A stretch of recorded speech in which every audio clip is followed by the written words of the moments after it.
kalau nggak ciu kayak gitu. Berani juga untuk memberikan statement kalian kalau kalian tuh tidak nyaman. Jangan pernah takut dalam keadaan apapun gitu.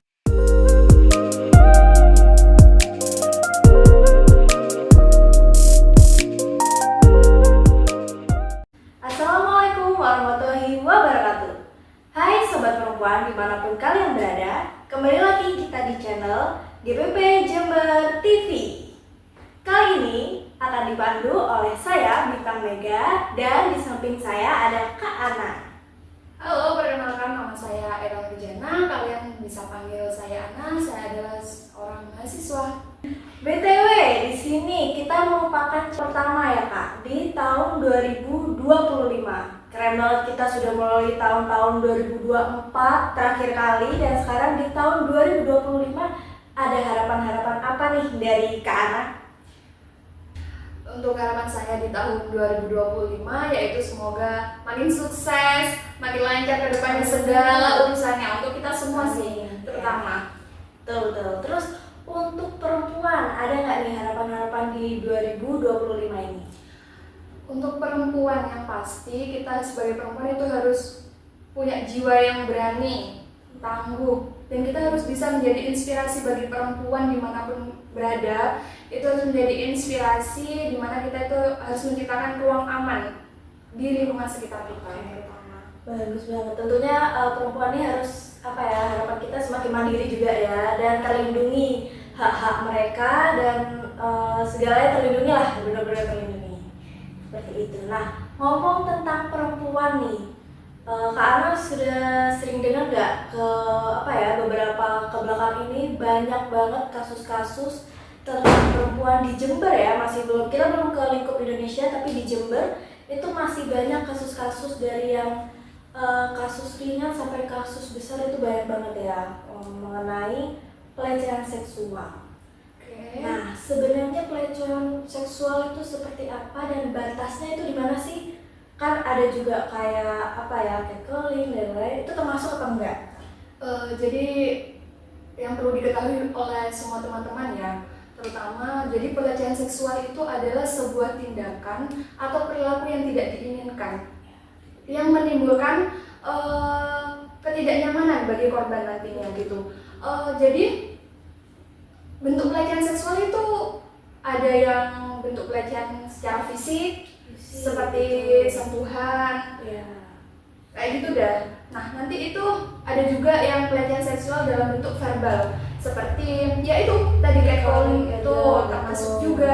Jadi kayak verbal itu seperti misalnya kita lagi di jalan nih, nah kemudian kita ketemu sama rombongan cowok-cowok gitu yang kita tuh nggak kenal, kemudian kita disiuli. Seringkali terjadi sih itu ya. Tadi aja yang mau kesini tuh ada sama aku.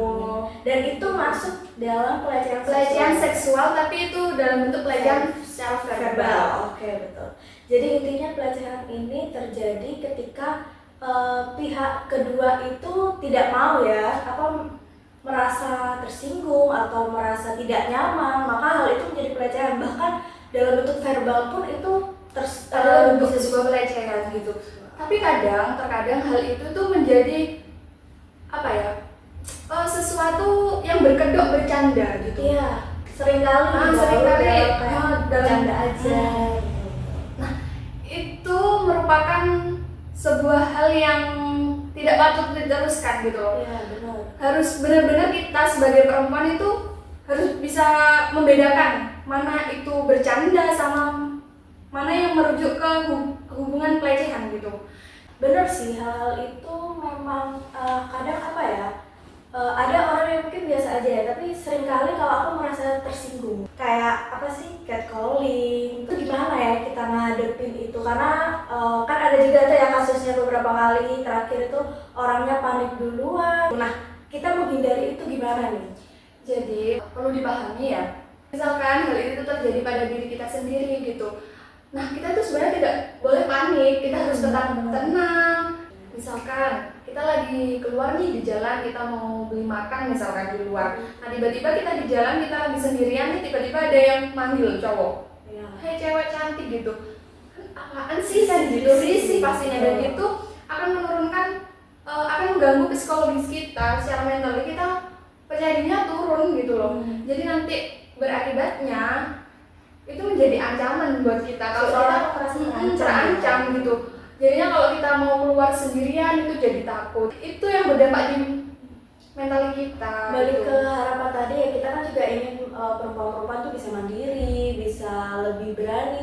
Cuma kadang jadi pertanyaan juga ya, kenapa ya ada lingkungan-lingkungan yang kayaknya gatel deh kalau nggak ciu kayak gitu tuh kayak gatel. Kenapa sih? Padahal di mata kita itu malah kelihatan kayak ih apaan sih, risih banget sih. Risih banget. Sebenarnya kita tuh bisa loh menyikapi itu, tergantung sikapnya dari masing-masing individu ya. Tapi kalau ke aku pribadi sih, kalau kita itu berani nih ya, kalau kita berani mungkin kita langsung tegur aja itu orangnya kalau kita memang berani. Tapi kalau mungkin itu tidak memungkinkan untuk kita menegur, ya sudah kita anggap apa ya, bisa kita melaporkan ke pihak yang berwenang. Karena kan kebanyakan itu mereka menganggapnya itu selalu bercanda dan bercanda gitu loh. Beda sebenarnya, bercandaan itu ada ini kan ya, dua arah ya. Kalau kedua-duanya sama-sama merasa senang, merasa hal itu lucu, is okay lah. Tapi kalau dari lawannya merasa terancam gitu ya, tadi kan berarti bukan bentuk bercandaan. Iya. Apalagi itu dilakukan oleh orang asing dan kita itu nggak mengenal orang tersebut gitu. Kalaupun ada orang terdekat kita pun, kalau kita merasa tidak nyaman, itu juga bisa loh kita langsung menegur mereka buat oh jangan seperti itu. Gitu. Masuk kadang ini sih di banyak lingkungan sih ya, entah lingkungan kecil atau lingkungan tempat kerja, tempat magang atau manapun ya. Kadang ada kayak gini juga, obrolan yang menyinggung, artinya tuh kayak berbau seksual gitu loh. Yang sekedar bahas tentang apa bentuk badan atau apa, itu kan juga nggak semua orang apa ya merasa nyaman. Iya, kayaknya juga siapa sih yang merasa nyaman dengan obrolan seperti itu ya, kan sangat membuat risih. Itu juga terjadi sama aku. Itu bagian kayak bentuk body shaming gitu nggak sih ya, kayak dikomentari bentuk tubuh kita apa gitu kan. Ada yang bilang langsung aja ya, ada yang bilang kayak ih tepos, terus ih gendut, ih kayak gitu kayak. Iya. Terus kenapa gitu kayak ya udah. Ya harusnya kita menyikapi itu sebenarnya ya. Kalau aku sih langsung ngomong aja, kamu jangan kayak gitu gitu. Aku nggak nyaman aja, dan kita tuh langsung bisa meninggalkan topik itu gitu. Kalau misalkan emang itu terjadi pada diri kita gitu. Jadi buat teman-teman di luar sana dimanapun kalian itu juga kalian harus berani juga untuk memberikan statement kalian kalau kalian itu tidak nyaman. Jadi jangan pernah takut untuk mengutarakan apa yang kalian rasakan gitu. Kalau memang kita tidak nyaman, kalau memang kita itu merasa terancam, kita ngomong kalau memang itu diperlukan untuk ngomong. Kalau memang kita tidak memungkinkan untuk ngomong, ya udah tinggalkan. Kita tidak perlu menggubris hal itu gitu. Apalagi kayak balik lagi ke catcalling gitu, kalau misalkan di jalan kita ya sudah cuek aja gitu. Cuek aja, kita pun nggak kenal gitu. Nah, kalau kamu tahu itu juga ada kasus yang lagi marak di kampus nih sekarang, lagi ada lah di sekitar kita anak mahasiswa yang pasti tahu kan ya, eksibisionis itu yang itu merupakan kayak gangguan nggak sih itu gangguan pada seseorang yang memperlihatkan kemaluannya. Nah itu lagi marak juga kan di kampus. Nah kita banyak kan mahasiswa itu ketemu sama orang-orang yang kayak gitu. Maksudnya kan memang nggak diduga ya, misalnya lagi jogging tiba-tiba gitu panik. Kadang agak normal sih orang awal-awal panik. Itu juga pernah terlihat gitu secara langsung gitu ya, tiba-tiba. Nah kita nggak usah panik aja, kita diam pura-pura nggak lihat gitu mungkin ya. Tapi kan si orang itu pastinya kan tetap menunjukkan gitu loh ke kitanya gitu. Tapi itu kita nggak perlu melihatnya, wes kita pura-pura nggak lihat aja, dan kita bisa meninggalkan tempat itu secepatnya. Aku pernah baca orang yang punya gangguan seperti itu merasa senang kalau korbannya itu menunjukkan suatu emosi, entah takut, teriak atau apa, dia semakin suka. Iya. Jadi bagusnya berarti kita nggak boleh panik, kayak nggak usah teriak atau apa, kayak ya sudah kita harus bersikap bersikap tenang, langsung jaga jarak aja, kita secepatnya lah pergi dari tempat itu gitu. Tapi hal kayak gitu itu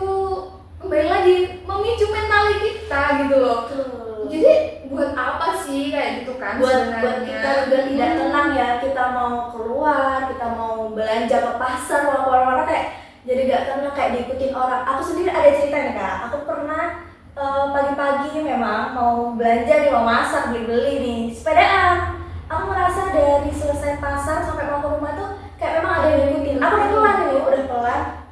Kok kayak dia nggak nyalip nggak apa, masih ngikutin gitu. Untungnya aku nggak bingung panik ya. Aku langsung kayak cari entah toko, entah warung yang rame. Bukan tujuanku sih, aku nggak langsung ke rumah. Entah warung atau toko, aku belok, aku diem. Aku tunggu sepeda itu pergi. Sepeda itu nggak pergi juga, sempat diem. Jadi kan kelihatan ya, kerasa ya kalau diikutin gitu. Ya, yang kamu lakuin itu sudah benar sih ya. Kalau misalkan ada tempat keramaian, kita berdiri di tempat keramaian itu nggak apa-apa. Jadi kan nanti bisa apa ya, mengalihkan si pelaku itu juga gitu buat kita tidak nyaman dan kita tuh nggak kenal orang itu siapa gitu kan. Berarti yang pasti dalam keadaan apapun ya, yang pasti kita harus tenang dulu. Kita cari tempat yang aman. Sekiranya memang itu apa ya, semakin membahayakan atau semakin aneh lah ya tingkahnya atau apapun itu, kita cari tempat yang aman, cari tempat yang ramai. Sekiranya kita bisa dibantu, bisa merasa aman aja buat kita. Kalau dari Kak Ana sendiri mungkin ada sedikit cerita juga nih tentang hal seperti ini. Untuk catcalling mungkin itu di jalan ya. Ya. Tapi itu nggak sering sih, tapi ya pernah. Tapi kan ya sudah, kalau aku sih mah bodo amat gitu, karena ya aku nggak kenal gitu kan. Terus ini yang baru-baru terjadi sama aku itu lebih ke ini sih, kayak body shaming gitu kan. Betul. Orang itu malah kayak ini loh, mau menuntut kita untuk kita tuh harus sesuai apa yang seperti mereka lihat gitu kan, kayak kurang kurus, kurang gendut. Nah itu kan, itu jadi bagiku tuh sangat tidak nyaman gitu. Dan itu sering dilakukan oleh laki-laki gitu kan.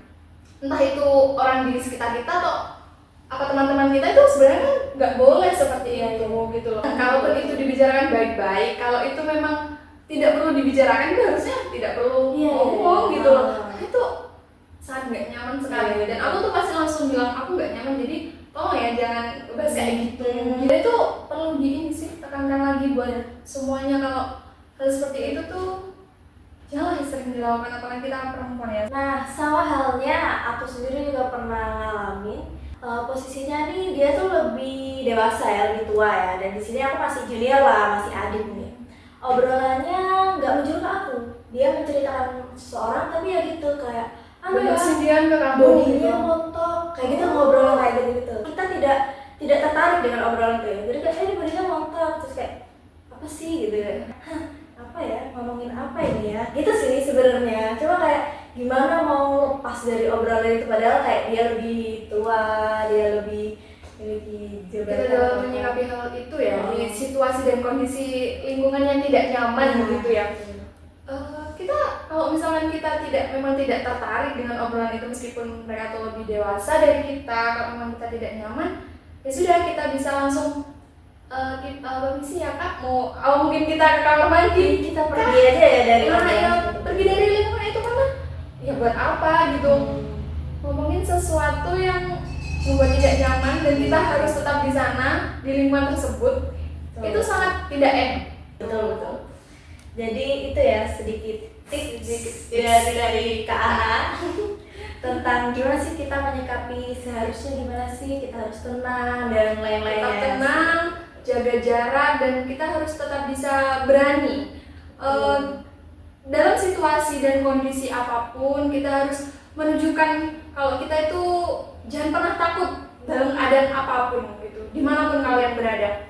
Sobat perempuan, dimanapun kalian berada, kalian tuh harus bisa menjaga diri kalian masing-masing. Pesan-pesan buat perempuan di luar sana sama sih ya, kurang lebih yang pasti kita memang harus mandiri, kita harus lebih bisa menjaga diri juga, dalam artian kita bisa mengekspresikan benar-benar antara kita suka dan tidak. Terus kita bisa mengambil ini loh, kita tidak nyaman kita tinggalkan, kayak gitu. Kita harus berani mengambil kebijakan atau keputusan apapun betul. yang ada di hidup kita, terutama ya. Kalau memang kita tidak nyaman, kalau memang kita merasa terancam atau apapun itu, kita bisa kok melaporkan atau apa gitu, kalau misalkan itu sudah berdampak berlebihan gitu.